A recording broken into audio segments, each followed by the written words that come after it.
I will call the Cookeville City Council meeting for Thursday, January 18th to order. May I have a roll call, please? Councilman Baji. Here. Councilman Walker. Here. Mayor Wheaton. Here. Vice Mayor Eldridge. Here. Councilman Gilbert. Here. Five present. Thank you. At this time, I will ask those that would like to do so to stand for the invocation given tonight by Pastor Chris McMichael from Engrafted Word, followed by the Pledge of Allegiance.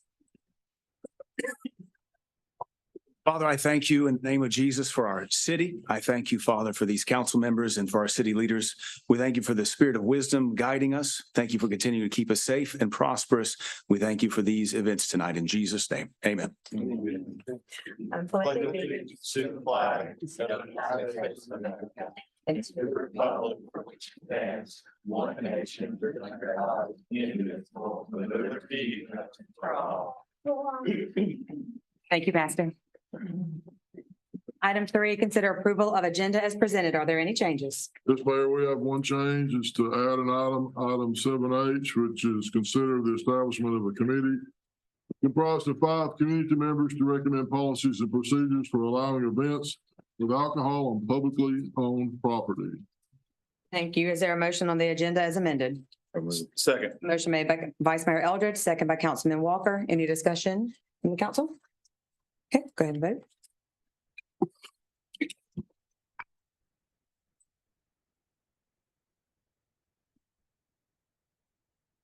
All votes correct. 5 yes, motion carries. Thank you. 4A, receiving life-saving medals from the Police Department, Chief Evans. Thank you, Mayor and Council, for the opportunity for us to honor some of our officers, and I think they're making their way up here now. As you know, many years ago, the decision was made to issue and carry AEDs in our patrol cars. We've probably been doing that for probably well over 20 years now. And of course, last year, once again, it paid dividends to our community. There were 2 particular incidents that occurred. One of those that was actually involved in a crash, evolved out of a crash rather. And let's see the date on it. It looks like it was August the 11th, 2023, and this was a crash on North Washington Avenue at Free Street. A gentleman was driving and had a cardiac event and crashed, and then officers responded and subsequently did CPR and deployed the AED, saving that gentleman's life. The other incident occurred in August the 13th, the same week. And matter of fact, 2 of our officers were at both events, and so they're actually getting 2 awards tonight, one for each event. But so by their efforts, and of course, I'd be remiss if I didn't talk about our fire personnel that respond and also our EMS personnel that respond are all part of that team that helped save these gentlemen. But of course, our officers, just by virtue of the fact that they're out there in patrol, have the opportunity to get there first. And of course, as you all probably know, and seconds matter when we're dealing with cardiac events. So it's my honor to give these 5 young officers the life-saving award. Officer Vaughn gets the first award.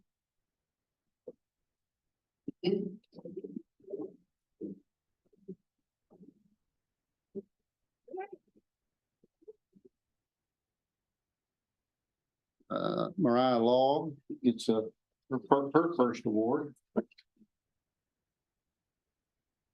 And I'll say that Mariah had been with us probably 2 to 3 months at the time, or she's an experienced officer out of Boston, Massachusetts. So, and come to us, and Michael McDonald, he gets his first award.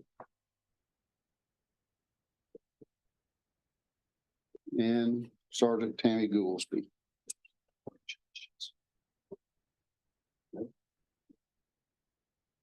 And then we've also got 3 officers getting a second award.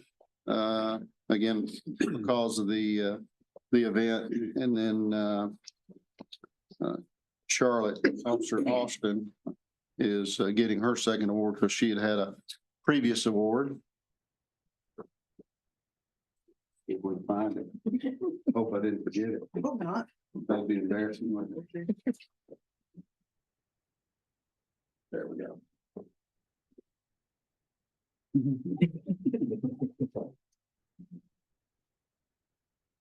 Doing one word, how's that?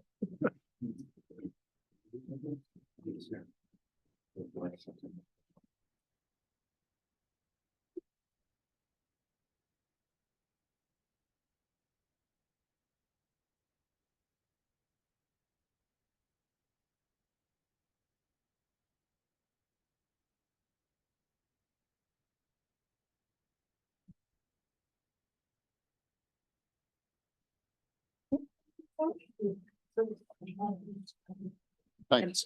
Thank you, Chief Evans. Is there anything from the council?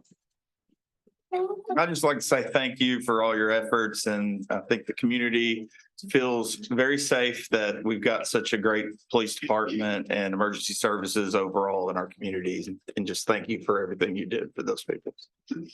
I'd like to echo what Eric said. Just thank you for all you do. Sometimes it's a thankless job. At times like this, we get to celebrate each of you individually. So thank you. Appreciate each of you. I know most of you for sure, and I value and appreciate everything that you do for us. It, like Ollie was saying, it is sometimes a thankless job, but let it be known that we really value each and every one of you for sure. Thank you.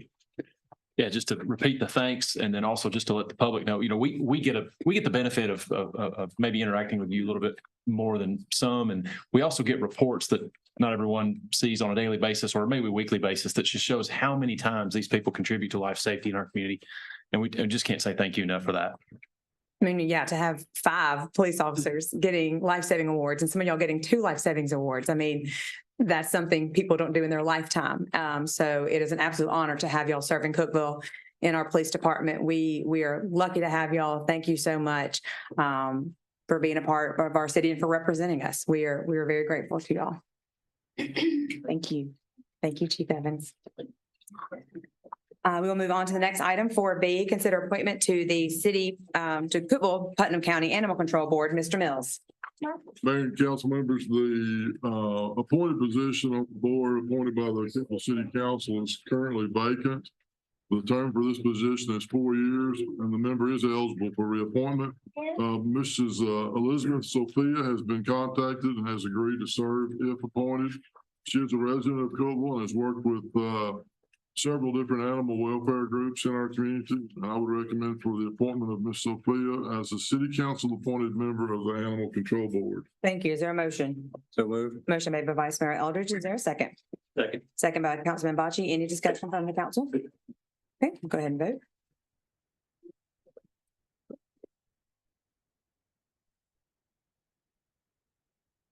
All votes correct. 5 yes, motion carries. Thank you. Old business 5A, consider approval of minutes of council meeting held on December 21st, 2023. Is there a motion? So moved. Motion made by Councilman Walker. Is there a second? Second. Second by Vice Mayor Eldridge. Is there anyone in the public who would like to speak on this agenda item? Anyone from council? We'll vote.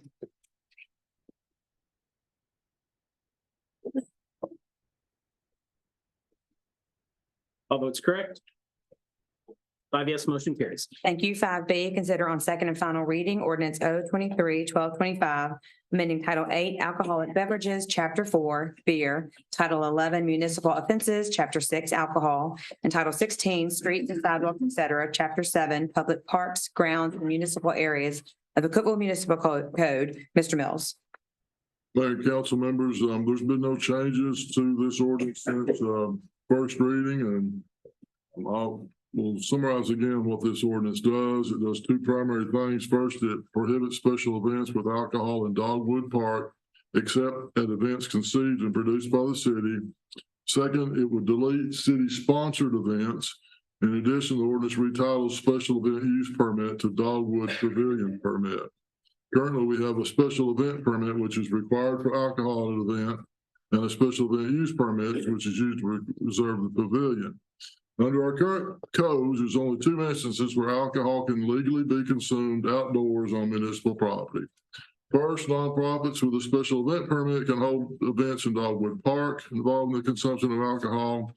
And second, the city of Cookeville can sponsor events with alcohol at locations designated by the city. The most recent event sponsored by the city allowing alcohol consumption in a city street was the Wine on the West Side event a few years ago. Any other events that have involved the consumption of alcohol in the city streets were not approved to do so. I believe Councilman Gilbert summarized what we're trying to do here best at first reading. And that is our current code for the consumption of alcohol on public property are not tenable. This ordinance would allow us to pause and evaluate options for allowing events with alcohol on certain public properties without requiring the city to sponsor them. So as you heard, we've amended the agenda, and later on tonight's agenda, I'll be requesting the council approve the establishment of a committee comprised of private citizens and with city staff to develop policies and procedures to allow these type of events to occur. But I would recommend for the adoption of the ordinance. If you have any questions, I'll try to answer them. Thank you. Do I have a motion? So moved. Motion made by Vice Mayor Eldridge. Is there a second? Second. Second by Councilman Bocce. At this time, is there anyone in the public who would like to speak to this agenda item? Okay, if you do want to speak, if you'll step to the microphone, let us know your name. If you live in the city or county, you've got 3 minutes. And just some housekeeping, no discussion while someone else is speaking, and we won't be answering any questions or anything like that. My name's Jack Gill. I live at 1382 Ivy Lane in Cookeville. I stand in support of the ordinance. We're very pleased to see the 3 council members that voted in favor of the first reading last time. We didn't have an opportunity to get enough folks here to speak last time in support of the ordinance, as there was a lot of opposition that spoke against the ordinance. We look at it, and there are several members here that were able to make it, and several of the supporters that were not able to make it tonight because of the work schedules and the weather. Well, we appreciate the efforts of all involved in coming up with the ordinance. As I understand it, the council had an issue that went to Mr. Mills. Mr. Mills organized and got the city departments in line or on board to work on the ordinance. Mr. Rader was involved in it as well. It looks like it was well researched and a good decision and conclusion, given the fact that it was an untenable ordinance. The current ordinance was untenable in its enforcement by the different city government. So we were very pleased with the passage for first reading last week for the 3-2 vote. And given that it is a liability and safety issue, we were disappointed it was not in a unanimous vote. Now, in terms of the future, what will happen with this upcoming council, looking at what a park is, a public park, just different definitions of it is, and one, let me just paraphrase here, is an area of natural space set aside for human enjoyment and recreation. A municipal park, one definition says it's an area that is zoned or otherwise designated by municipal code as a public park for the purpose of recreational activity. And for example, when I look at the Leisure Services Department talking about what Dogwood Park is, I quote, "A downtown oasis. This park is a great place for picnic, leisurely walks, and relaxing." Now, that sounds like a very neutral kind of place to be, that all citizens could feel free to come there safely and enjoy the park. So as we proceed, and as the council proceeds, and as the city proceeds, we look at having representatives appointed to that committee that has a greater good of Cookeville in mind, not folks that have special interest or have financial interest in mind. So as you make the selection of who will be on this committee, I've asked that you consider those criteria and those qualifications on the folks that will be serving. Thank you. Thank you.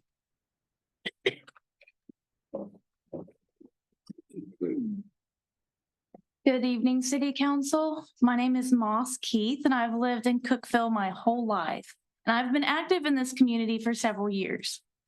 I stand before you today urging you to listen to the city you claim to represent. At the last council meeting, it became evident that listening to the community is not a priority for every member on this council. Here you have an ample opportunity to try again. I worked in the restaurant industry for over 5 years until recently, and I've been certified to serve alcohol in the state of Tennessee since 2018. People's safety and well-being is the first priority in the restaurant business. I agree that greater safety regulations need to be in place to properly serve alcohol at events in the city. The use of signage instead of physical barriers to distinguish alcohol zones in a public park is also understandable given the legal concerns. I have no dispute against that. I'm concerned about the council making decisions that are not in the best interest of the city. When citizens, including a local business owner, stood before the council in December to voice their concerns, these concerns were largely brushed aside, save for Council Member Walker, who was listening intently. Changing how events are run in the city will affect businesses and nonprofits that often benefit from these events. Will it make or break a business? That is for the business to decide, not you. I know from personal experience as a server that events in town are good for business. Have any of you worked a job where you didn't get a regular paycheck, where you relied on tips? Your pay changes day by day. Some days are great. Some days you walk away with enough gas money to get you back home. Events draw large crowds. These crowds eat local, and then local servers benefit from those tips. Taking away the draw to come to these events is unwise, as this issue affects our local economy directly. If safety is your concern, then listen to your constituents. We have ideas where safety could be improved. Personally, I think a requirement for events that serve alcohol to have a team of people who are ABC certified to monitor consumption is one of them. Another idea is to look at other ordinances in other cities like Knoxville to see how they handle this issue. I ask you to table this discussion. I ask that you first hold a public hearing, research other ordinances in other cities, and listen to the city of Cookeville.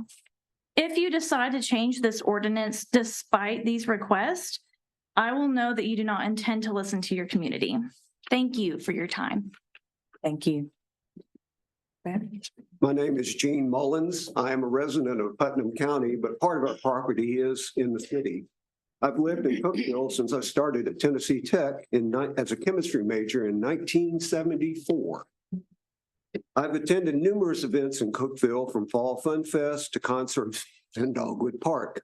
I've enjoyed walks around the lake in Cane Creek Park. Never once have I felt that not being able to consume an alcoholic beverage detracted from my enjoyment of those experiences, nor did I ever think that consuming an alcoholic beverage would have enhanced those experiences. I served 2 terms on Putnam County Commission. We voted on several issues that appeared to have attractive short-term benefits, but at the risk of significant long-term liabilities for the county. Commercial interests say that allowing alcohol on city property would bring economic benefits.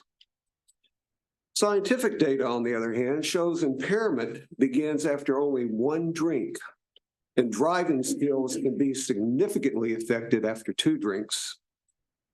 Do you want to defend the city in court because an impaired driver or drunk driver was involved in an accident and had been allowed to consume alcohol on city property? That's not how I want my tax dollars to be spent. Thank you for your time, and thank you for working toward keeping Dogwood Park and other city properties family friendly. Thank you.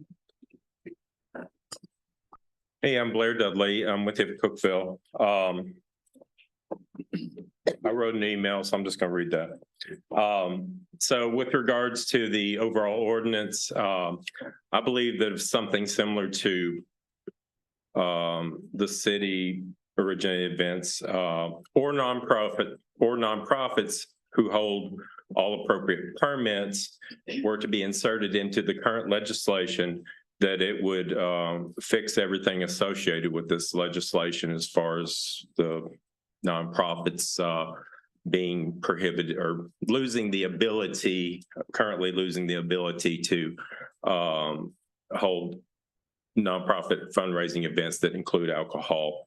Nonprofits already have to either pull a permit to close the street, or already have to either pull a permit to close the street, or they have to reserve a park. So there's already city procedure in place for that. Nonprofits already have to qualify for, apply for, and pay for a permit to serve alcohol at an event. So there's already a city procedure in place for that allows it. If you just add the language, then they can still carry on if they qualify under the existing permits. None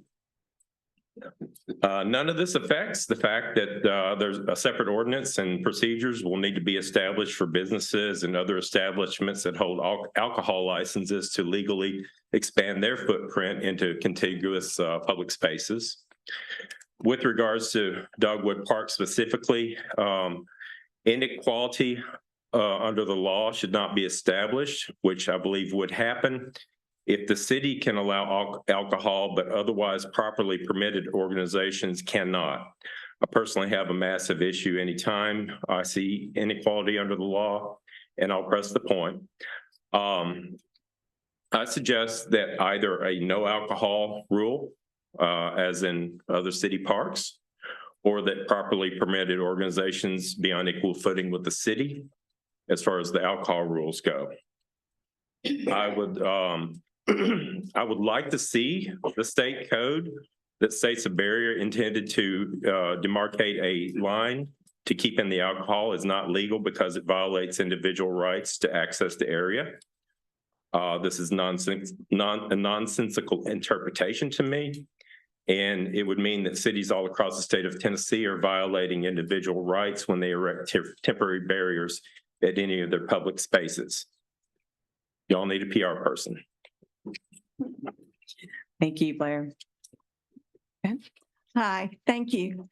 My name is Marcia Mullins. I'm a resident of Putnam County, and I too own property and pay city taxes in Cookeville. I first moved here to call Cookeville my home since 1962 when my dad was faculty at Tech. I was a registered nurse for 42 years and now retired. Many of my patients were in the hospital due to the actions of drunk drivers. One especially heartbreaking incident happened on a Christmas Eve. The father killed. The 11-year-old son killed. The 13-year-old son will always walk with a limp. The 8-year-old is crippled for life. The wife, who was at home, left only with memories of a family that she loved. She had lost her husband and her 11-year-old son and raised 2 crippled boys. I'm absolutely against alcohol in city-owned venues. The alleged enjoyment and business profits from being able to consume alcohol on city property are simply not worth the potential cost or liability. There are multiple places where alcohol is available near Dogwood Park, but are away from children and from the children's park. One destroyed family is one too many. Thank you for allowing me to speak. Thank you for keeping our beautiful Dogwood Park family-friendly.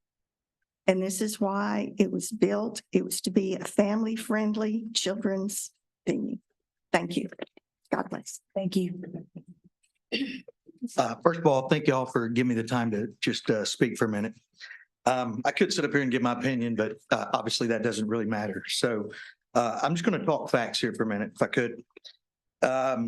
The ordinance as it sits today reads Hey, real fast, will you tell us your name? Just for the I'm record? sorry, Kevin Maxwell. Kevin. No worries.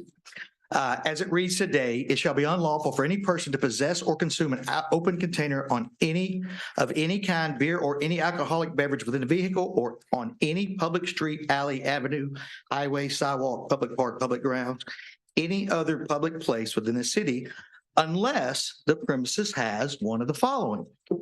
And one of the following happens to be a special events permitted under provisions of Title 8, Chapter 4, Section 8, 422. We have been doing this for years. These are the permits that we go to the city and we obtain. We pay the fees. We pay the fees. We actually we put the city as an additional insured on our insurance. So we take all the liability. So, for this to be made out to be, any kind of liability for the city is somewhat not true.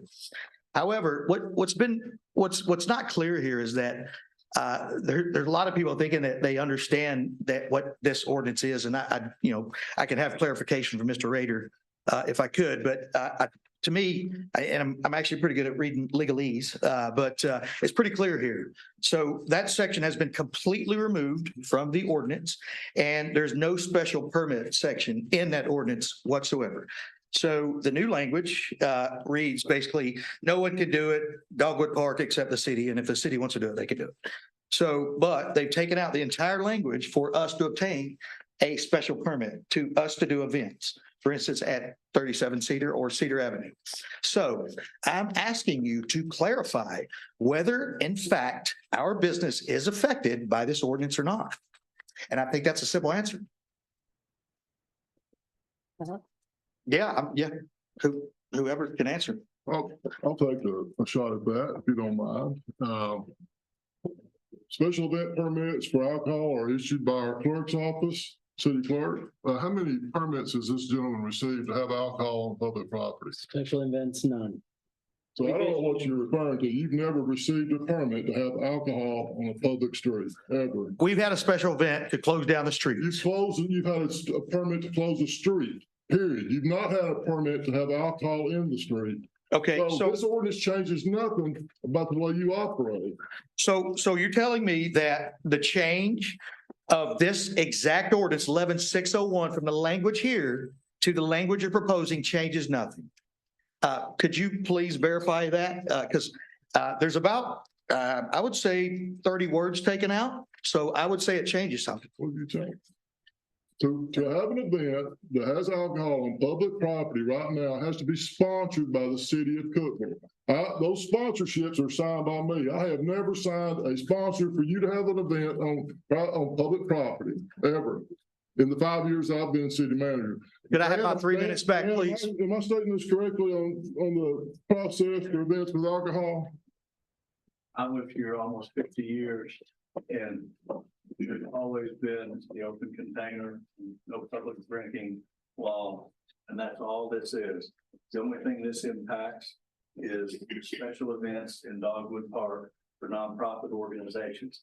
It has nothing to do with commercial enterprises or commercial residents who have alcohol licenses. You can sell them in their restaurants.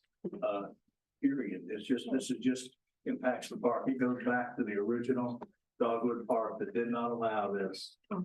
It's all this does. So just It goes back to the original concept of Dogwood Park where no alcohol was allowed at all. So just so I'm clear, and just so the record's clear, this is only for Dogwood Park. No. Well, No, that's what you just said. No, I didn't. The open container law has been here as long as I've lived in Cookeville, which is 50 years, which is what you're reading, and that's always been the law. This ordinance, I'm just asking, sir, is this ordinance for the city of Cookeville or for Dogwood Park only? This ordinance is for the city of Cookeville and for Dogwood Park and for the Cookeville Performing Arts Center, for golf courses, for anything. So the answer is city of limits. It has nothing to do with you. If you, I don't know you, and I like 37 Cedar, I ain't there frequently. It has nothing to do with the fact that you can sell alcoholic beverages in 37 Cedar at all. Okay. This does not impinge you or interfere with your ability to do that at all. The only people that can do that are the ABC. they can sell in my establishment? The Alcohol Beverage Commission can take your liquor license. Oh, of course they can, yeah. That's who can impact. So this won't affect my Wounded Warriors event coming up in September. I can still throw that as usual, and this will not affect that event whatsoever. That's all I'm trying to This doesn't clarify. affect what you do inside on private property at all. I'm asking about the event that I throw outside. If you're on public property, you've not been legally able to do that.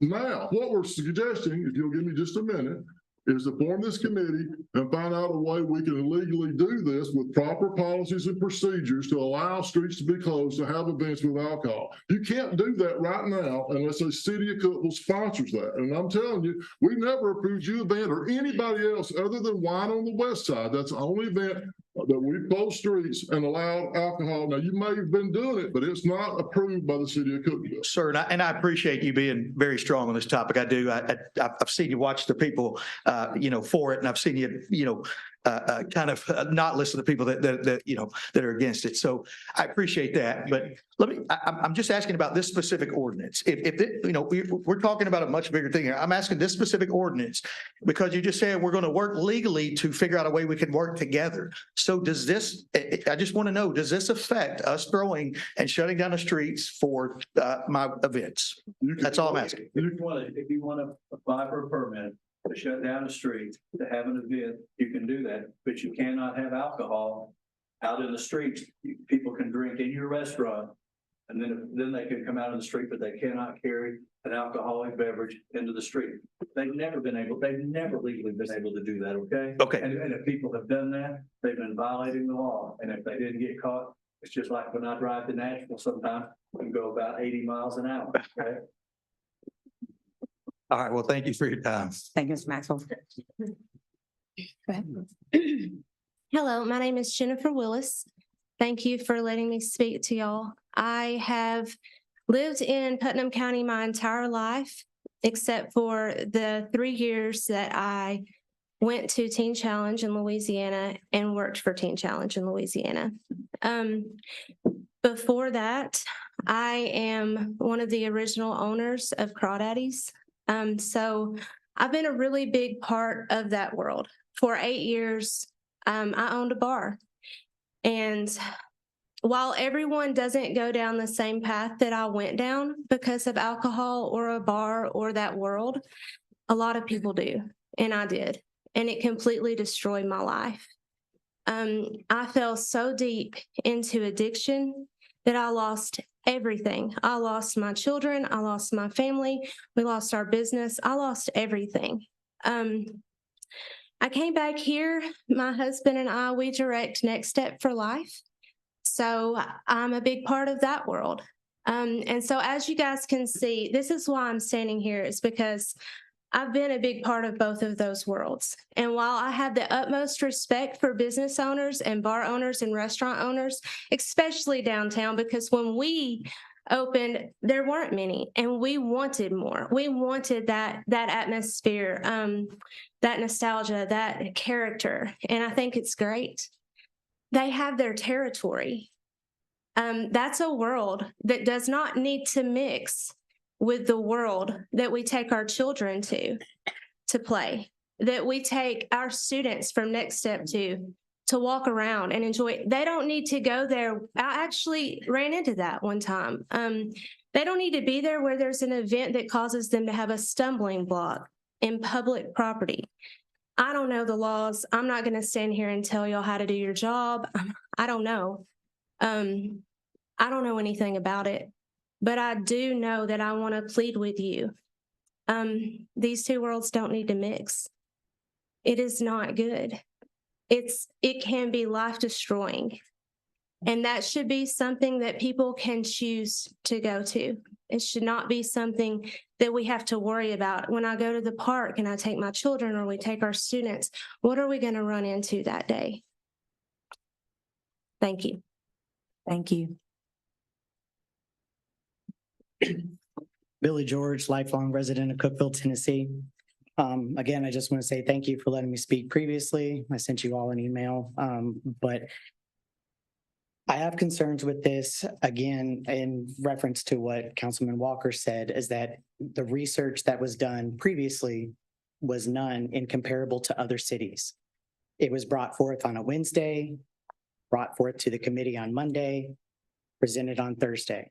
So within 8 days, it was read, voted on, and then moved forward. The way that this ordinance reads, it does not do away with alcohol in the park. It does away with alcohol for nonprofits to hold events with, or nonprofits to hold events with alcohol. Nonprofits can still have events in the park, but it addresses the alcoholic portion of those events. So it does not take away the alcohol in the park. City-sponsored events still have access to alcohol in the park. And those events have not had the barriers or the barricades that have been required for the nonprofit events, making those events actually more accessible for the alcohol to go down to the children's playground area or to the fountain and such. Whereas those that were sponsored or that did have the special events permit that the city required, the barriers, they had to keep the alcohol in or have signage posted as well as the barriers, not restricting people access to the event because it is a public park. If you choose to go in, you're welcome to go in. If you don't want to go in, you don't have to go in. Mr. Rader, you stated earlier that it goes back to alcohol not being in the park. According to this, it goes back to when individuals, if it is a city-sponsored event, concerts in the park, movies in the park, even symphony, which is a nonprofit being sponsored by the city, happens in the park. People can bring their alcohol, be it wine, beer, or liquor on their own. For those that are against it on city parks, again, be it known that those events are sponsored by the city that happen. So my question is, how does an organization petition the city to get sponsored by the city? And I can talk with you later about that, Mr. Mills, but in any form that an organization has an event, how is it that that organization or event can become sponsored by the city? Because at one point it was stated in the last reading that it was that the city wanted to relieve itself of bias of choosing which nonprofits to sponsor and which ones not to. Now, if that's the case, then I ask the city to choose to not sponsor any nonprofits in that regards. And if that's the case about this and having alcohol in the park, again, table this to have this committee to then formulate the discussion before changing it, because there are laws in place. Thank you very much. Thank you. Is there anyone else who'd like to speak? Okay. Dave Rowland, resident of Cookeville, 880 Dry Valley Road. Spoke to several council earlier today. Want to thank you for allowing us to have time to speak to this matter, but I want to think about from a little more of a nostalgic point of view. I've been here since 1961, and at that time, in order to get a drink of alcohol legally, you had to travel outside the city limits. And I remember working as a teenager in the first convenience store in Cookeville that South Jefferson, where alcohol is available in a grocery store. And from there, in 1993, we had the restaurant referendum, which brought a lot of things to Cookeville. But at that point, it was never imagined that we'd have a liquor store on every corner. So I just want to echo what Ms. Willis said about the places that are, I guess, appropriate for alcohol consumption. We've got them everywhere. And if we allow this thing to go forward in the park, Diane and I were talking the other night, what will be next? Will we serve it in schools and daycares? I mean, that's the kind of the direction we're headed in. And I just want to thank the council for your work. And if possible, maybe someone from maybe our prayer group is here. If you're here tonight to in the support of this ordinance, would you raise your hand, please? Everybody's in support of the ordinance. Okay. I just want to thank you again for what you do and considering what we say. Thank you. Anyone else? Okay. Any discussion from council? Again, I'd just like to say, I mean, I think this is a complicated ordinance. I think that it has some intended consequences and then some unintended consequences. I do think that our park should be safe for people to go to. I certainly sympathize with those of you who, with people who are hurt by carelessness and, overindulgence and things where people acted irresponsibly. And I certainly think that's an issue, regardless of where alcohol is served. I think at the heart of this, we are kind of talking about very specifically nonprofit groups serving alcohol in the park or not. And that was the heart of this discussion. The unintended consequences are it's spilling over into anywhere in the city. So any events that we've had in the past, such as Wine on the West Side, or, we've used this language that currently exists in our ordinances to have things like the Hog Rally come to Cookeville, the Harley Davidson Hog Rally come to Cookeville. We've had things like the Spelunkers came to town and were able to get together in a public space and find a space large enough for them to camp. And part of what they like to do may consume alcohol or not. At the end of the day, we're still allowing alcohol. And James, I'd just like a little clarification on this. You can bring a bottle of wine to the orchestra event if the city's having it in the park, correct? Yeah, let me clarify that. And what Mr. George is will help answer part of his question is this ordinance takes away city sponsored. That's no longer would be part of the code. It would be city produced events. So events that Leisure Services produces, conceives, and produces. I believe is the terminology in it, Dan, that we've placed in there. So there's no more sponsored events, but yes, for city produced and conceived events, it's BYOB, I guess, bring your own and this goes back to what the ordinance was originally drafted as, to allow people to bring, for city at the time sponsored events, bring a bottle of wine and sit there and listen to the orchestra or whatever event the Leisure Services Department was putting on. So in that regards, I mean, it's not outlawing or not outlawing alcohol in the park necessarily. It's saying that certain groups can use those areas to serve alcohol and fundraise and do whatever they're going to do. Aside from that debate, it's spilling over into other public areas. And I think that's an overreach of what was originally requested. And I think that, it's good for these organizations to raise money publicly. A lot of that money, I know for a fact that Wine on the West Side's money went to pay for Fall Fun Fest, portions of it. And so it kind of works out. There's a give and take on some of these events. I'm not saying that we have the best ordinance in place. I certainly think that better written ordinance is possible. I've already reviewed and submitted to our city manager and the rest of the council ordinances that are in Johnson City and other cities around our area who do allow these things in certain public areas. What I would like to see is us not move forward voting this through before we do put the committee together, which we put on the agenda, and research this more and look at it more and have this debate with the people of Cookeville and study this a little further. And so that when we're putting forward an ordinance, it's the correct ordinance. It's not taking something away before you've had a chance to write it in such a way that it handles it for all the groups involved. And so I think that's the important thing here. I think that Cookeville's recipe overall, we have a wonderful small town. And the recipe's been working for years. People love coming to our community. I love living in my community. I think most people like it. I don't think we need to mess with that recipe too much. I'm not advocating for that, but I certainly think that we can do better than this. And I think we should take the time to try to do that opportunity before disallowing things that we might allow in the future. And I think that's an important thing to look at. I think, go ahead.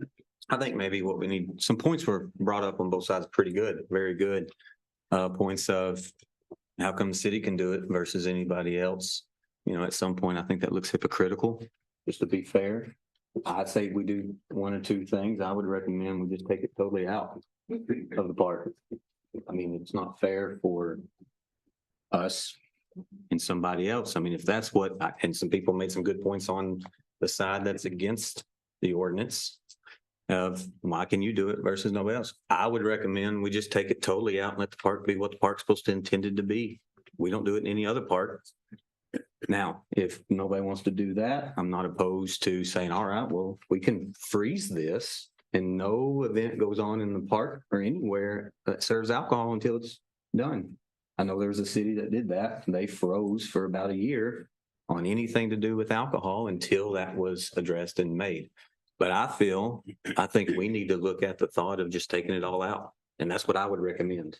Make a motion. Make a motion to take it all out of all alcohol out of the park, because that way it's fair and balanced across the entire board. The objective is to get alcohol out of the park. It's out of the park. It's out of the park. That's my recommendation. That is my motion. That would be my motion to take it to, if whatever. Motion Be clear on that motion and on here. We make a motion to take all alcohol, no matter what, 0 alcohol. It goes down to 0 alcohol out of the park. Which part? Just Dogwood Park. Well, This ordinance, whatever, just take all alcohol out of the park. Dogwood Park's the only park. That's allowed. Then take all out. Are you? Dogwood Park. Dan, we've got an ordinance to be considered on second reading. Is your motion to amend this ordinance to take that section out? You can't make a material amendment to an ordinance between first and second reading. And, you know, that is I think that's more than a minor amendment, okay? Okay. So, and if this passes tonight, then only Cookeville, they're conceived and put on events, can have alcohol in the park. And we just like, yeah. And if Mr. Mills knows that the city doesn't want to conceive or have any of those kind of events, he can do that administratively, okay? Okay. But if this isn't passed tonight, then the law stands the way it is right now, and any nonprofit can come forward, or bona fide charity, 501c3 corporation, and get a permit to have the type alcohol events that they've had in the past. So that's kind of the choice right now. But I think Mr. Mills could administratively take the position that leisure department, the city of Cookeville is not going to conceive any events where alcohol is allowed. Okay. And then each city doesn't conceive any event, then alcohol can't be allowed. Okay. All right. Does that answer your question? Minor. Yes. Yeah. So we cannot make a motion to amend it without amendment, because that is too much of a material change for first and second. I think that amendment would be a material change in the ordinance. I think you can do minor amendments to ordinances between first and second reading.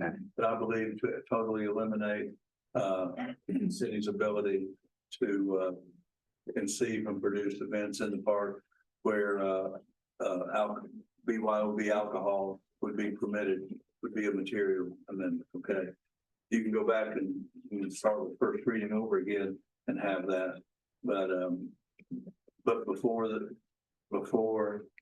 you get to the same place you want to be with your motion to amend, that can be done administratively rather than and this ordinance can pass. If the city never conceives or produces an event with alcohol involved, then that's James Mills' decision right there. Okay.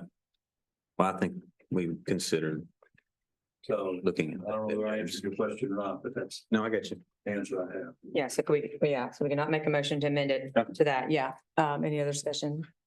Yeah. For you. Okay. Oh, Okay. All right. I'm good. You know, including that. I said it last meeting, just a point of levity, just, hey, how lucky are we all to be able to come here and discuss this? And thank you for everyone participating tonight. Councilman Walker has made some comments about the fact that, hey, why don't we just wait? I understand what he's saying, but I have to disagree that waiting and leaving an awkward, untenable ordinance in place is not good governance. You know, the bottom line is we don't have a tenable situation at the park.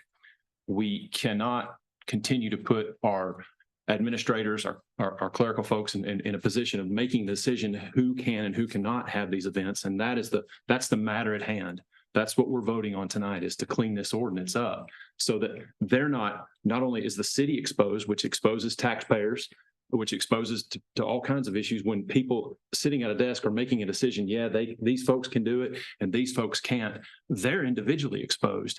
And in good conscience, I cannot vote to leave that exposure in place.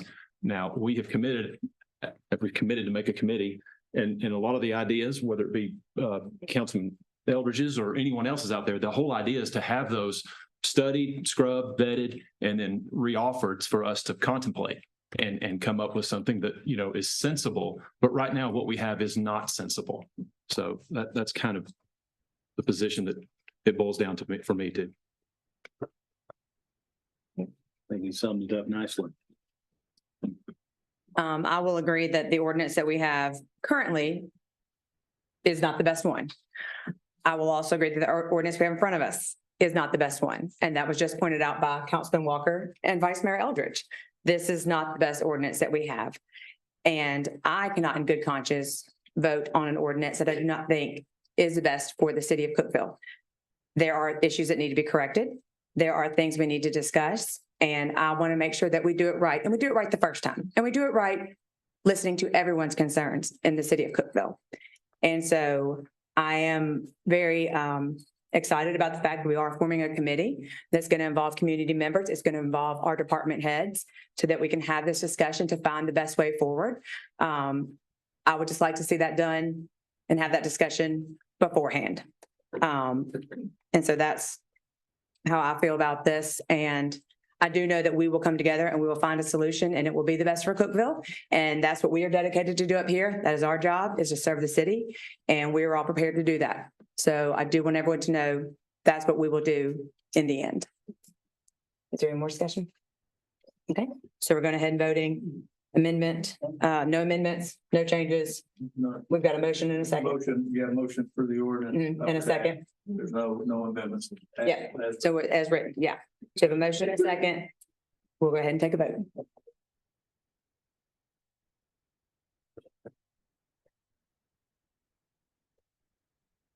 All that's correct. 3 yes, motion carries. Thank you. On the consent agenda, we have 6A, consider awarding bid for 25,000 feet of one ought, did I say that right? That's a good one. Ought, is that right, Carl? Yeah, one ought, URD primary cable. 6B, consider awarding bid for LED lights. 6C, consider approval of pricing adjustment on transformer bid approved by the city council on 7/6/23. 6D, consider corrections to memos declaring items of surplus approved by the city council on 5/4/23 and 11/16/23. 6E, consider withdrawal of appeal postponed at 12/7/23 city council meeting. Hold a public hearing on ordinance 023-1123 to appeal the planning commission's action at the September 25th, 2023 meeting to deny a request to install an additional on-premise sign, amending ordinance 018-1232 that rezoned property located on East 10th Street and North Old Kentucky Road from RS10 single-family residential to PCD, planned commercial development, and established limitations on signage. Take a break. Yeah, I practiced reading that one. Do we have a motion on the consent agenda? So moved. Motion made by Councilman Gilbert. Is there a second? Second by Councilman Walker. The consent agenda does not require any discussion, so we'll go ahead and vote.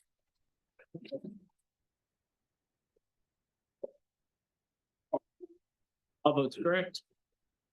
5 yes, motion carries. Thank you. On to new business. 7A, hold a public hearing and consider on first reading ordinance 024-0101, amending the budget of the general fund of the city of Cookeville, Tennessee for the fiscal year ended in June 30, 2024. Ms. Emmel. Mayor and council members, we're requesting your approval this evening of a budget amendment just for our general fund for this fiscal year. Then we're going to jump right into the expenditures. This amendment will increase the budgeted expenditures in the general fund by $1,195,846.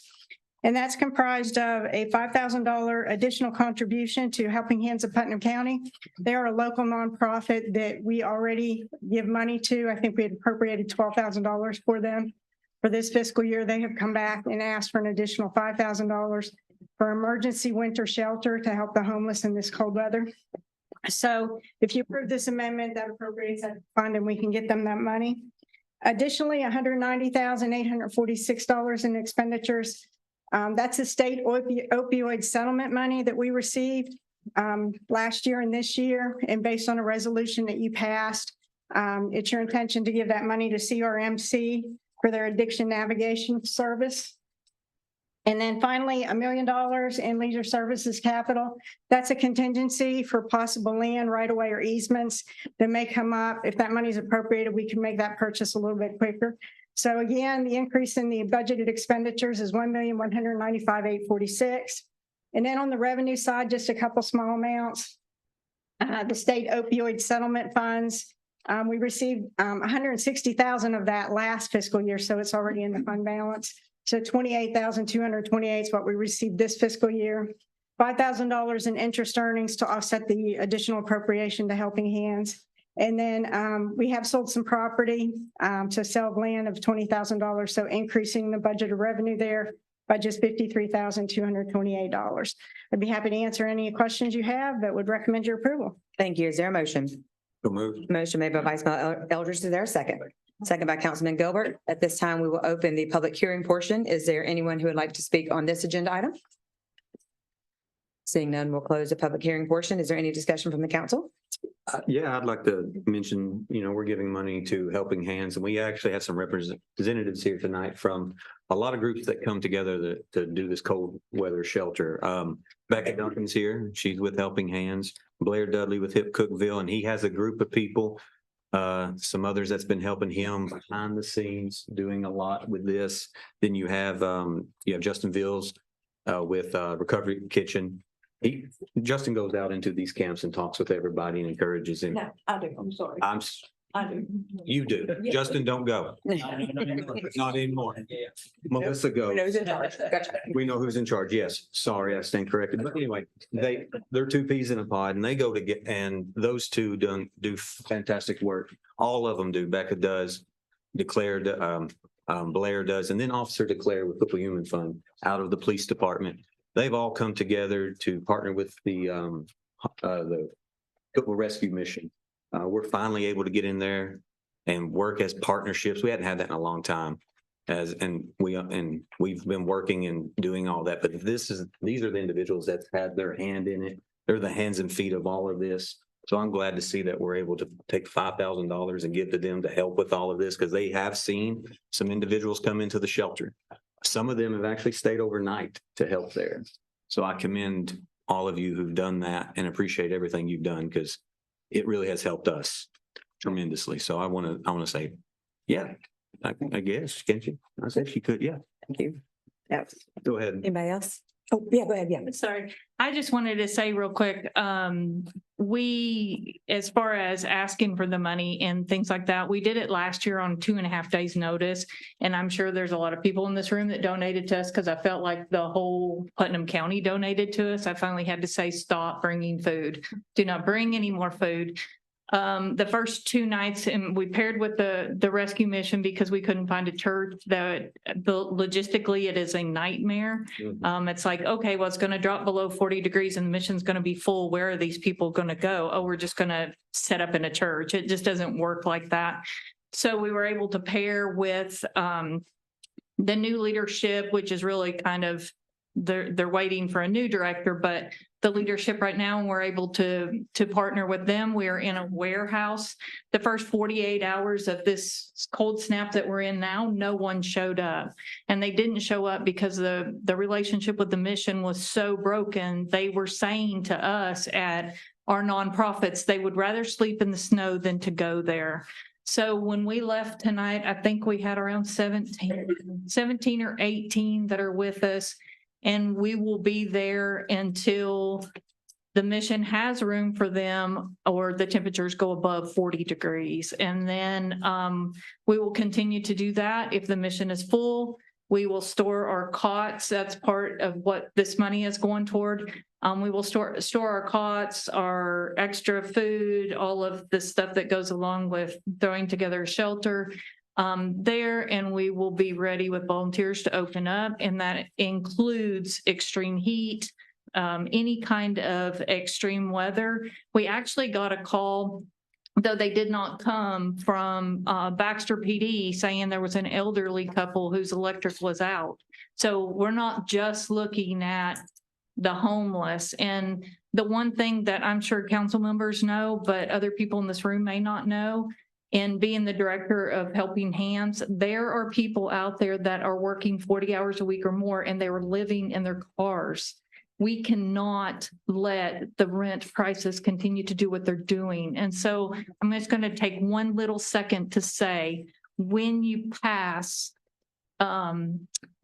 permits and stuff like that for housing, please make a percentage of it affordable housing of some sort. I am willing to go after the HUD grants, but we do not have the builders that are willing to build them. So I challenge anyone in this room that is a landlord or can put a piece of land with affordable housing on it to do that. And the best way to do that is to integrate them into our neighborhoods. And no one wants them in your neighborhood, but they will never come out of poverty if you make one whole place where all they see is what they have every single day. So I challenge each of us to get involved in making them grow instead of just looking at them as those people. They all have a name, they all have a story, and most of them, it is one incident that put them where they are. Thank you. So, thank you. Thank you.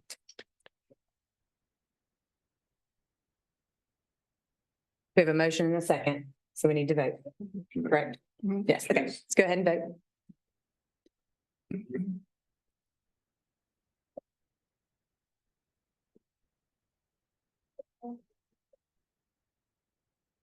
All votes correct.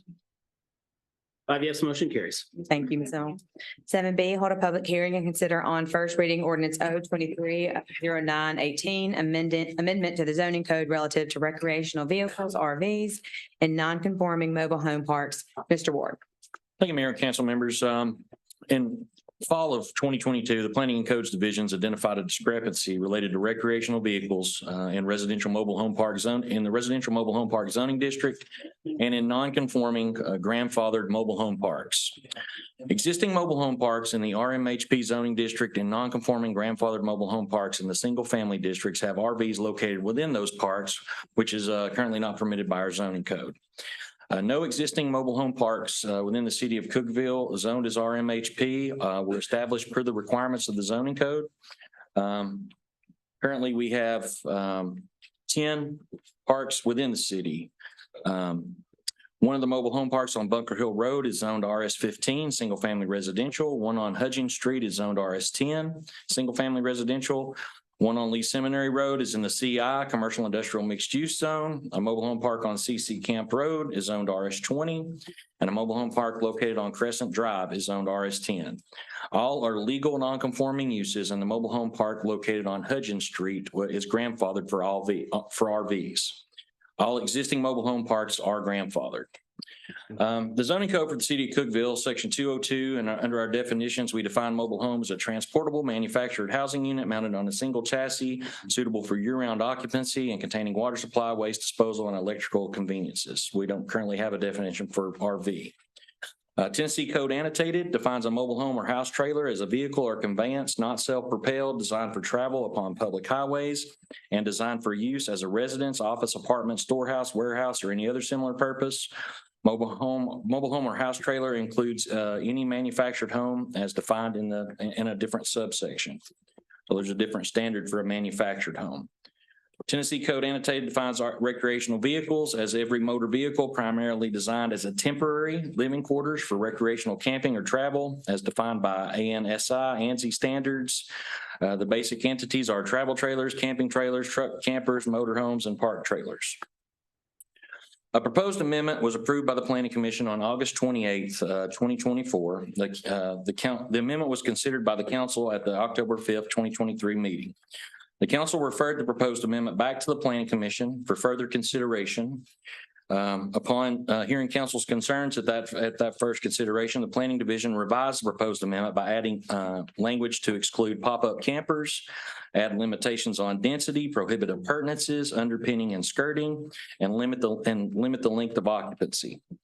The planning commission postponed consideration of this revised proposal at their October meeting, and in November, the planning commission again recommended approval of an amendment to the zoning code. This amendment excluded the density restrictions, underpinning, skirting, appurtenance restrictions, and restrictions on the time limits for occupancy.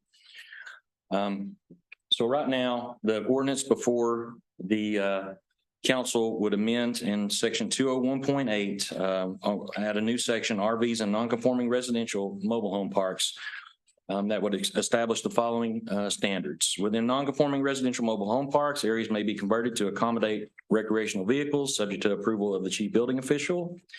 Areas within non-conforming residential mobile home parks converted to accommodate RVs shall be subject to the following conditions.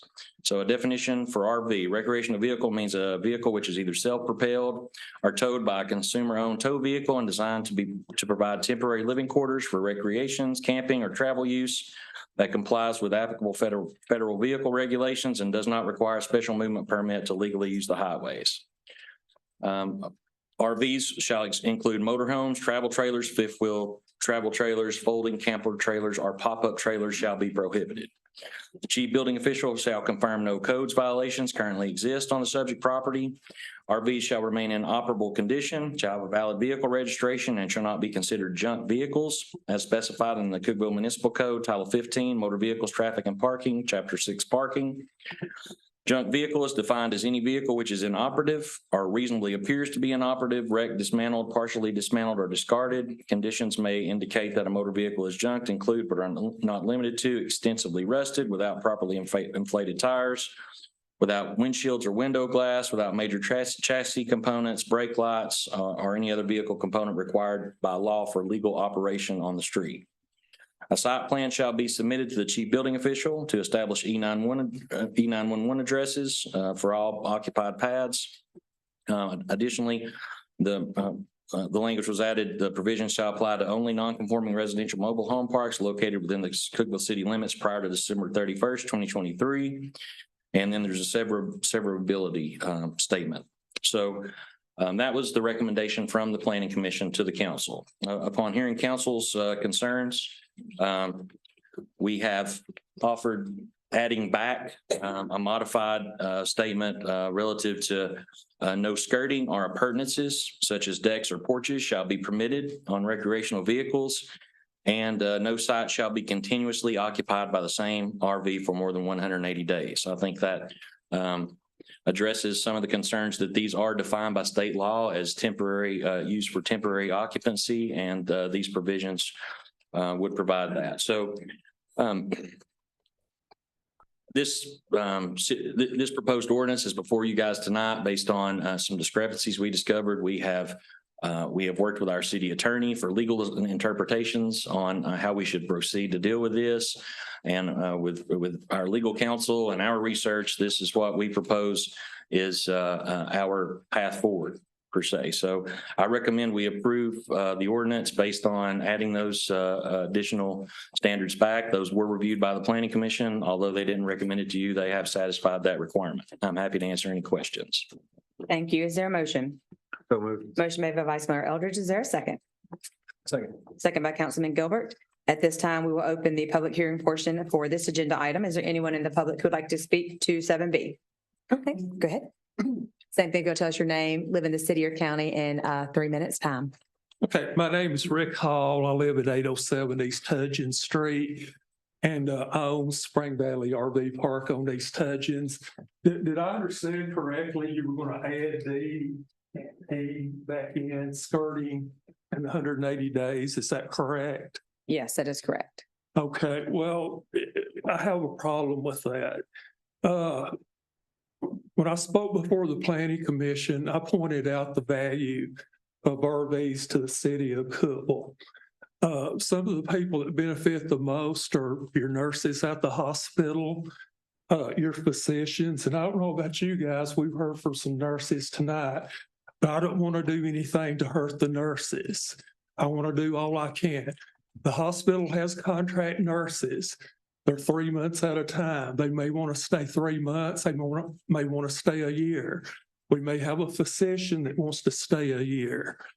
The hospital's been remodeled numerous times in the past. I think it's going to have another remodeling project. Okay, those construction workers need a place to live. They live in my RV park. And it may take a couple of years. I may have a student come to Tennessee Tech wanting to stay 4 years. Temporary housing is not defined by the state for RVs. They're traveling. It could be 6 months, it could be 4 years. Most of these construction projects take a year or 2 years. Every major construction project in the city of Cookeville, we've had people living in our RV park, including the guy that was over the food line construction or the food city. We've had a lot of good people here in Cookeville. We've had some very wealthy people, maybe their house burned. They need a place to live. And it takes 6 months to find someone to even build a house. And it may take a year and a half to have the house built. This just hurts your hospital. This hurts the city of Cookeville. As far as underpinning goes, underpinning can be manufactured to go with RVs. It's a lot more comfortable to have underpinning. Older people, if they have regular steps, temporary steps, besides what comes with the RV, it's a lot easier for them to get in and out. I could go on about how beneficial an RV park is to the city of Cookeville.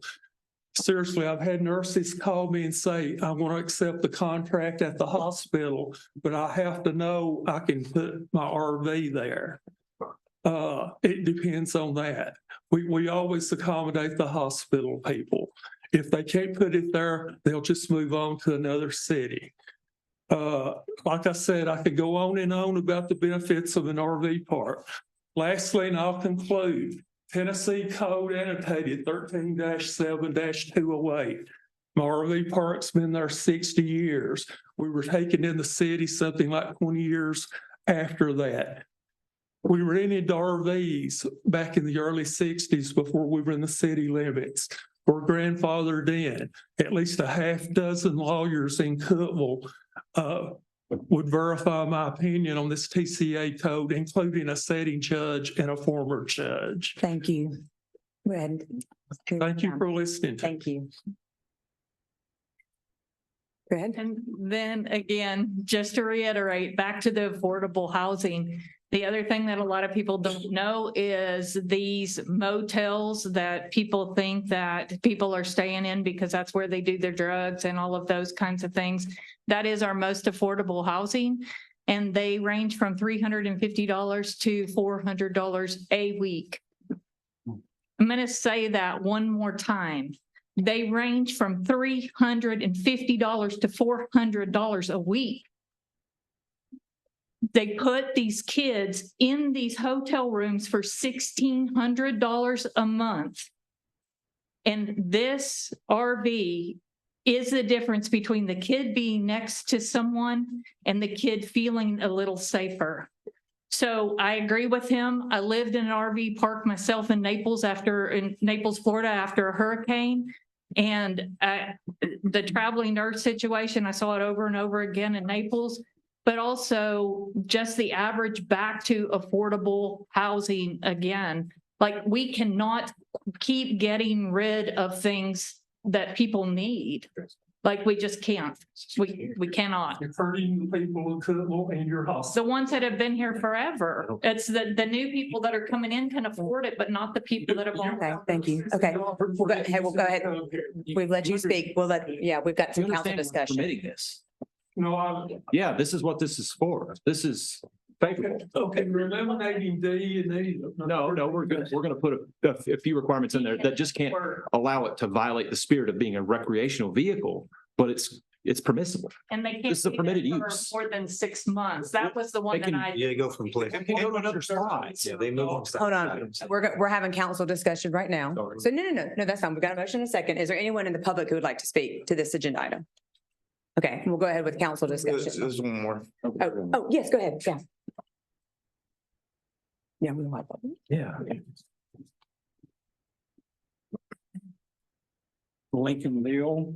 Been a resident here since built a house, drew the plans, built the house in 78 and went to Tech 4 years, like so many of you probably did.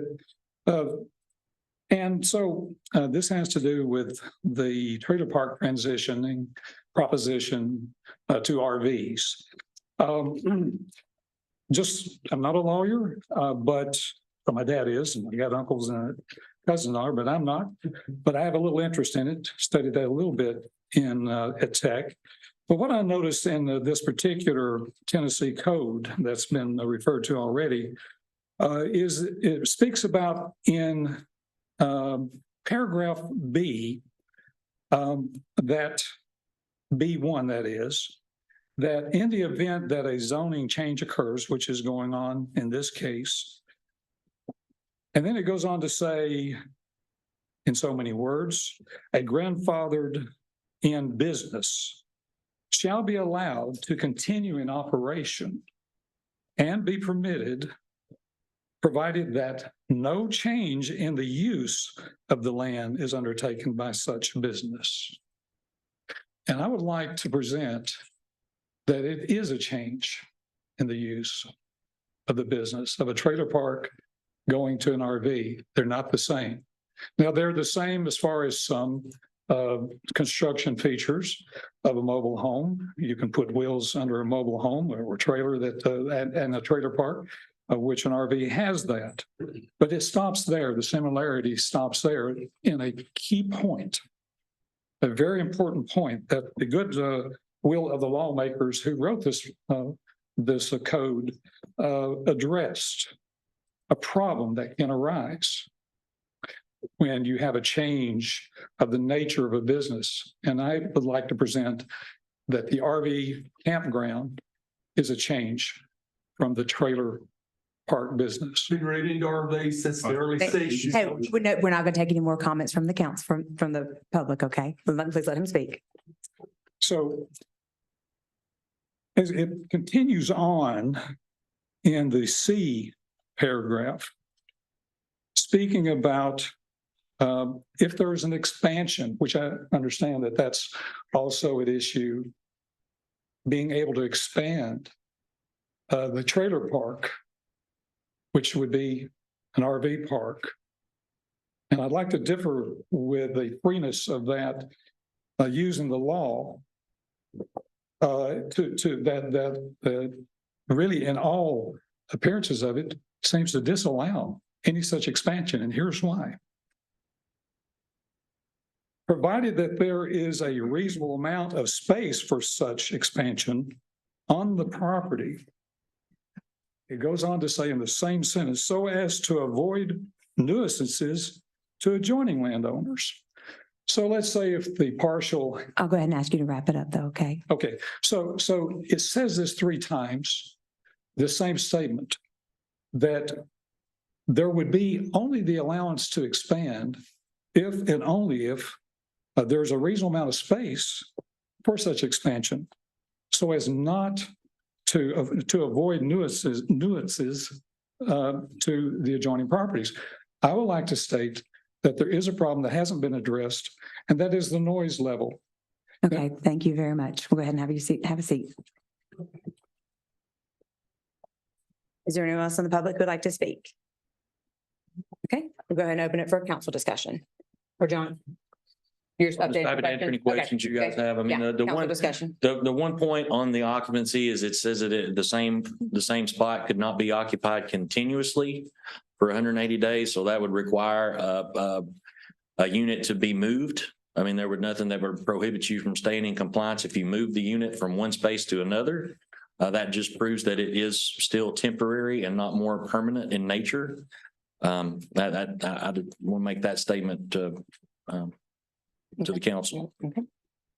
Did you have some discussion? It's just a Yeah. matter of, this is allowing, it's a permitted use that may be relevant to some of his comments of, about a zoning change that it may be worth you clarifying. This is a permitted use. This isn't a zoning change. If you can clarify for. Well, it's a little more nuanced and complex than that, right? I mean, it was, there was a discrepancy that was occurring. I mean, the Hudgens RV park, it was always annexed in as a mobile home and RV park. So that's never been a question on Hudgens Street, right? That's always been permitted to have RVs. Some of the other parks did not have RVs in them. I may have had one at some point, but no one had any evidence to that effect. But we had issued permits for conversions, right? And this, upon reviewing this with the legal staff, we felt like this is our path to address this. So just a point of clarification, this is in regards to non-conforming residential mobile home parks. And we do have in our zoning code RV park criteria, which is different. And they're not being treated the same. This is an action to take non-conforming mobile home parks and allow RVs in them. And it's not to be interpreted as this is our only RV park zoning code. I think that was a point be made to the public. That's correct. As council understands, we put a lot of work into developing standards for RVs. We permitted RVs in the general commercial zone, but we didn't have standards relative to that. We'd been approached by several people. Obviously, there's a demand for this, but no one has built one since we did amend the code to establish some standards. That was paving sites, having paved access, things like that. Just there were standards established through our efforts to adopt standards for RV parks. This issue addresses RVs in non-conforming mobile home parks. And I just, to address Mr. Gill's comments about the change in use, the reason we're here in the first place is an administrative error years past, which is kind of forcing us to have to make this decision, allow this change in use because we permitted it administratively at some point in the past. An interpretation was made, a determination was made to allow travel trailers in mobile home parks. And upon researching this with our legal counsel, we feel like that would be a variance by estoppel through this process and that this is our path forward. Thank you. Yeah, I think that's a good point. I mean, this is a correction, I think and with recommendation of legal counsel.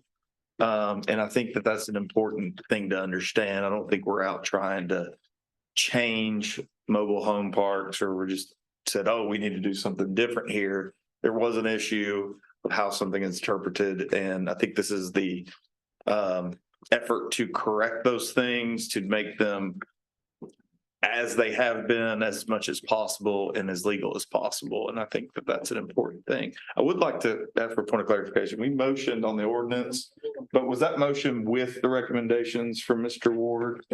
I would want clarification from Mr. Rader there. I think it may be in order to amend the ordinance did not include those as recommended from the planning commission. Those were things we proposed. Okay, so I guess we need to decide exactly what's before the council. The one that was recommended by the planning commission, the one that's recommended by Mr. Ward. Okay. The one he offered had the clarifications. Yeah, we want the one from Mr. Ward. Yeah. what's in our book is present them both. Motion on his. Yeah. Yeah, sorry. Yeah, we need to clarify. There's a motion in a second to accept the new ordinance as Mr. Ward presented it with the two changes, adding the as recommended, excuse me, as recommended, yes. To clarify. Do we need to just make an amendment? We need to decide what is the ordinance that's before the council, the one recommended by Mr. Ward? Yes, the one that came out of the planning commission. The one came from the planning commission is the official ordinance before council. Yeah, so we need to make an amendment. Yeah.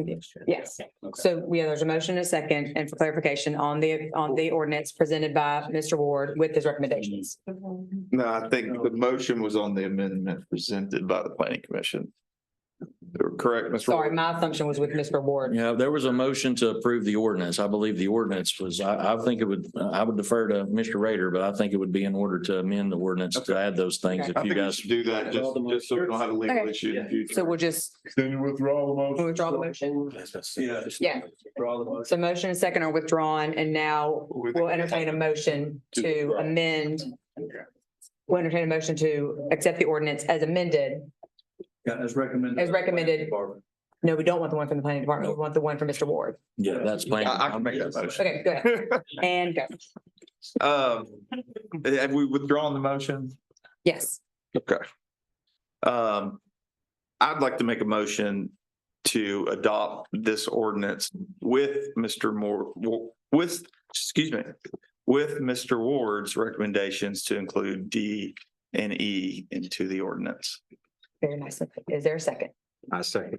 Second from Vice Mayor Eldridge. Any more discussion from the council? I do want to point one Yes. thing out. All of the non-conforming mobile home parks, except one, under the city zoning code, is not allowed for RVs, okay? One, when it came into the city, was a mobile home and RV park. That may be yours. And it was grandfathered in as an RV park. So it recognizes your continued use as an RV park, but the issue is RVs are temporary vehicles, not permanent housing. So that's the only change. But his park was grandfathered in as an RV park, so he was the only one that was really legally allowed to operate an RV park. And then others were mistakenly allowed to have a few, and that's what raised all this issue. Thank you. Anything else from the council? Okay, so we'll go ahead and vote on the ordinance as amended, As recommended. as recommended from Mr. Ward and the amendments from Councilman Walker. Okay. I hope that cleared that up a little bit. All votes correct. 5 yes, motion carries. Thank you. Thank you, Mr. Ward. 7C, consider resolution R 240101, authorizing the submittal of a community transportation planning grant application to the Tennessee Department of Transportation for the purpose of preparing a city street resurfacing and restriping plan for the city of Cookeville and committing the city to the local matching funds. Mr. Ward. Thank you, Mayor and council members. The Community Development Department requests council approval to apply for a community transportation planning grant with the Tennessee Department of Transportation and authorize the city manager to commit to the required matching funds.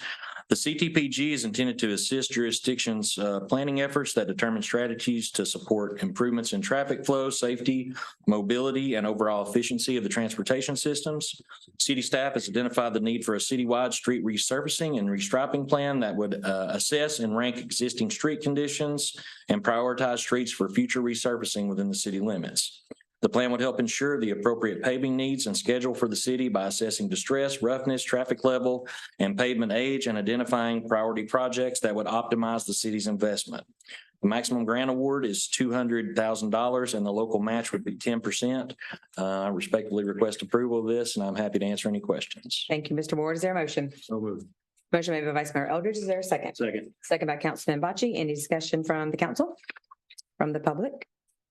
Okay, go ahead and vote.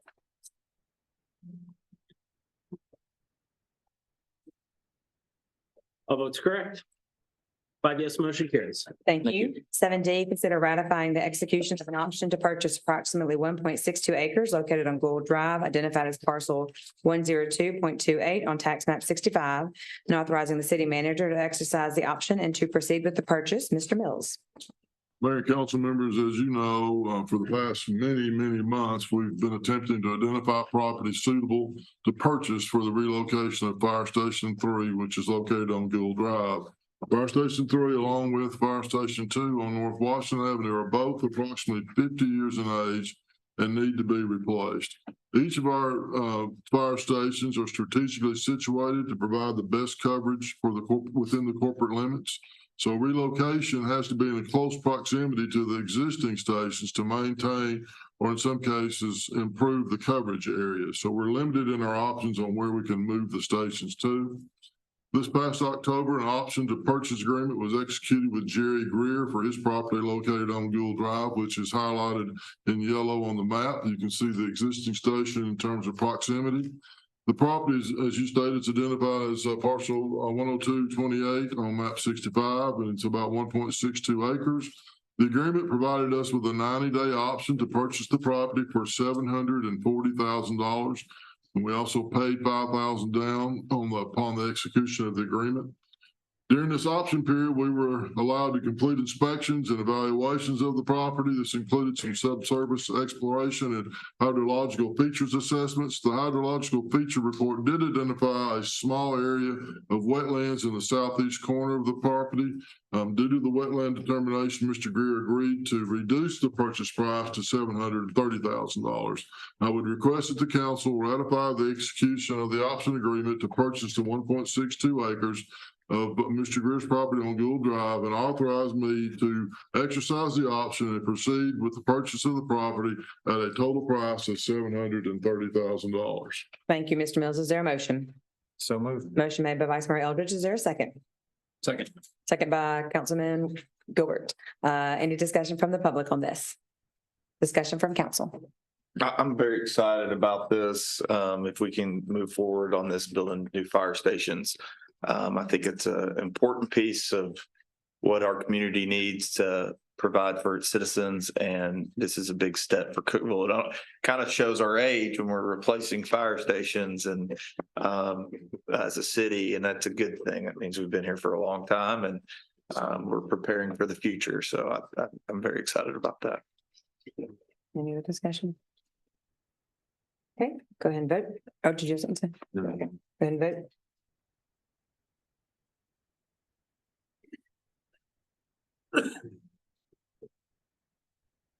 All votes correct. 5 yes, motion carries. Thank you. 7E, consider approval of change order to the engineering agreement with Clinton Engineering for design services for the widening of West Stevens Street from South Willow Avenue to Hughes Street. Mr. Mills. Mayor and council members, as you know, we have an engineering agreement with Clinton Engineering for phase 1 of West Stevens Street. That agreement was executed in August of 21. And the work has now been substantially completed, or was substantially completed late last year. However, due to the recent completion of some new townhome developments on 2 parcels, modifications to the completed plans are needed. Clinton Engineering has agreed to complete the additional work for a lump sum payment of $14,500. I would recommend for your approval of the change order request and authorize me to pay the $14,500. Thank you. Is there a motion? So moved. Motion made by Vice Mayor Eldridge. Is there a second? Second. Second by Councilman Bocce. Any discussion from the public on this? Discussion from council. Okay, go ahead and vote.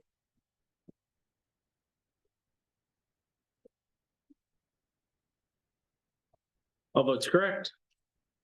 5 yes, motion carries. Thank you. 7F, consider approval of cybersecurity insurance policy renewal. Mr. Porter.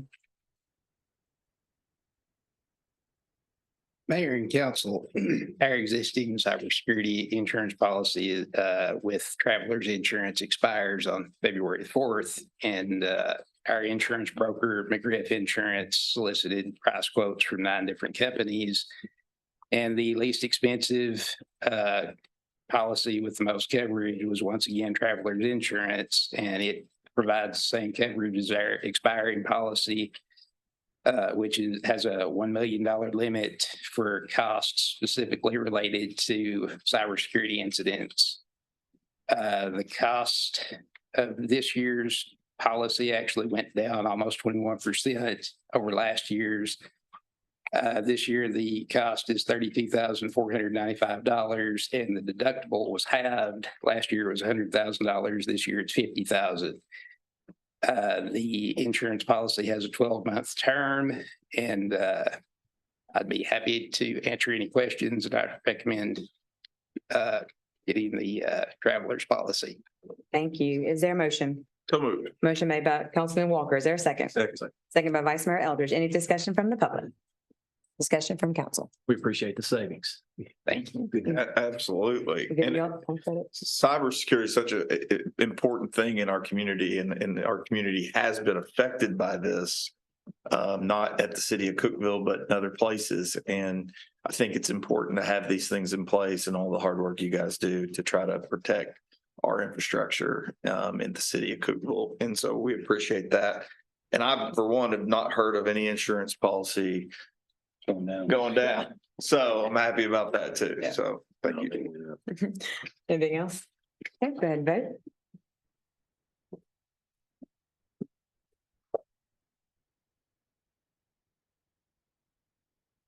All votes correct.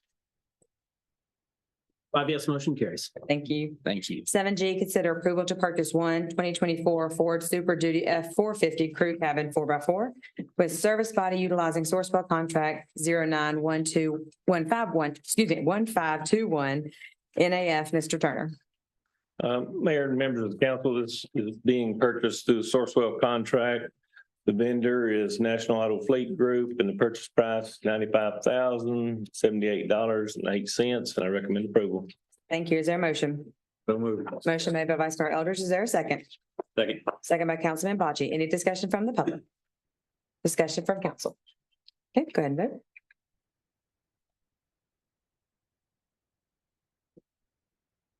All votes correct. 5 yes, motion carries. Thank you. Thank you. And 7H, consider establishment of a committee comprised of 5 community members to recommend policies and procedures for allowing events with alcohol on publicly owned property. Mr. Mills. Mayor, as we discussed, council discussed at first reading of ordinance 23-12-25, and as was discussed tonight, I believe there's support on the council to form a committee to look at other amendments to the municipal code to allow events with alcohol on public property, including city streets, without the requirement. Again, the key part here is taking out city-sponsored events. So this committee would be charged with developing a process and procedure for preventing such events. And it would be comprised of private citizens and city staff. And I'd request your approval of the establishment of said committee. Thank you, Mr. Mills. Is there a motion? So moved. Motion made by Vice Mayor Elders. Is there a second? Second. Second by Councilman Walker. Any discussion from the public on this? I will, go ahead. How will the community members be selected? Thank you. I'm glad you asked that question. So what we will do is if there's anyone who is interested, you can call City Hall. We'll be taking names down and we'll take those names of the council that will be appointed by the council. We would like to have those names in by the end of the month. So if you would call City Hall and let them know if you're interested, we will have those names in by the end of the month. And then by the second meeting, correct, we will announce is that what we decided? Yeah. By the second meeting, yes. So we'll have a good week or two to look over the names, have discussion, and then appointed by the council members, we'll have those committee members on there. Mr. Mill, no, I don't think you said this. Committee, like I said, will also be comprised of department heads, chief of police, Mr. Mills, anyone who is involved with events and things that happen in the city that pertain to this. We're going to get their input, legal input as well, but we do want to hear from the citizens and anyone who's interested. Love to have you call and express your interest, and we will get those nominations in and the committee formed by the second meeting in February, which is, I don't know what date that is, but we'll go with that. Yes. Does that answer your question? Okay, good. Any other discussion from the public?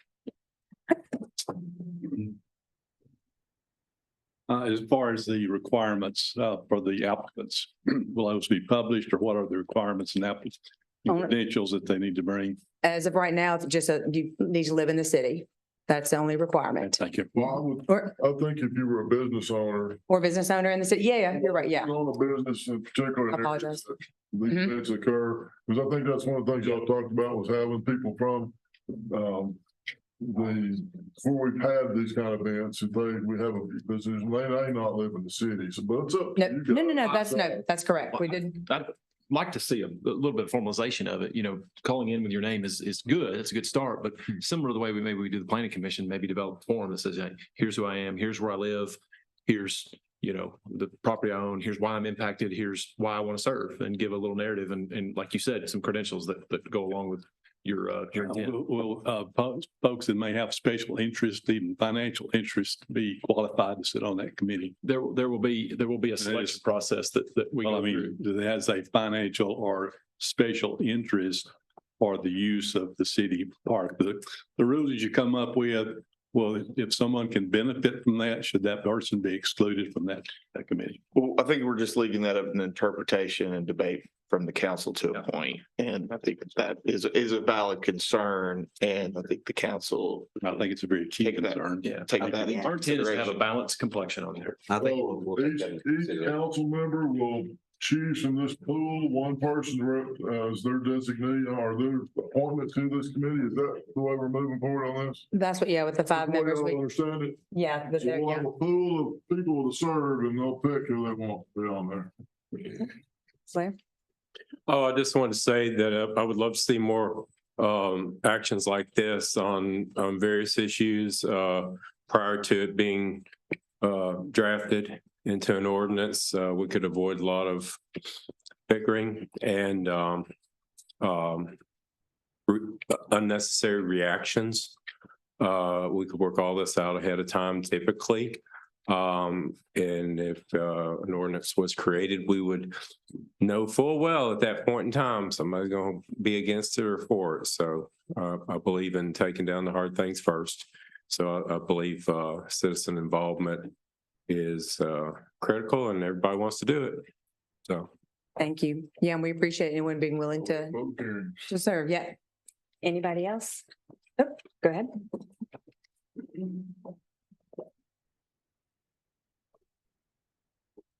Is there any provision for a limit on the density that, excuse me? I'm sorry, this agenda item? Is this to 7H?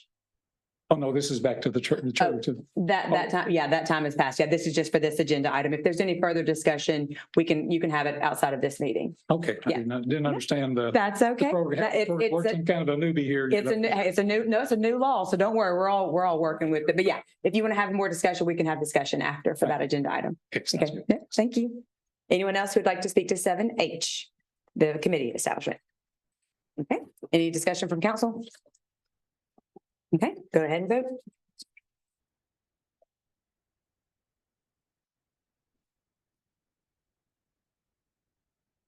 All votes correct. 5 yes, motion carries. Thank you. That will conclude the agenda portion of this meeting. Is there anyone who'd like to speak on non-agenda items to the council?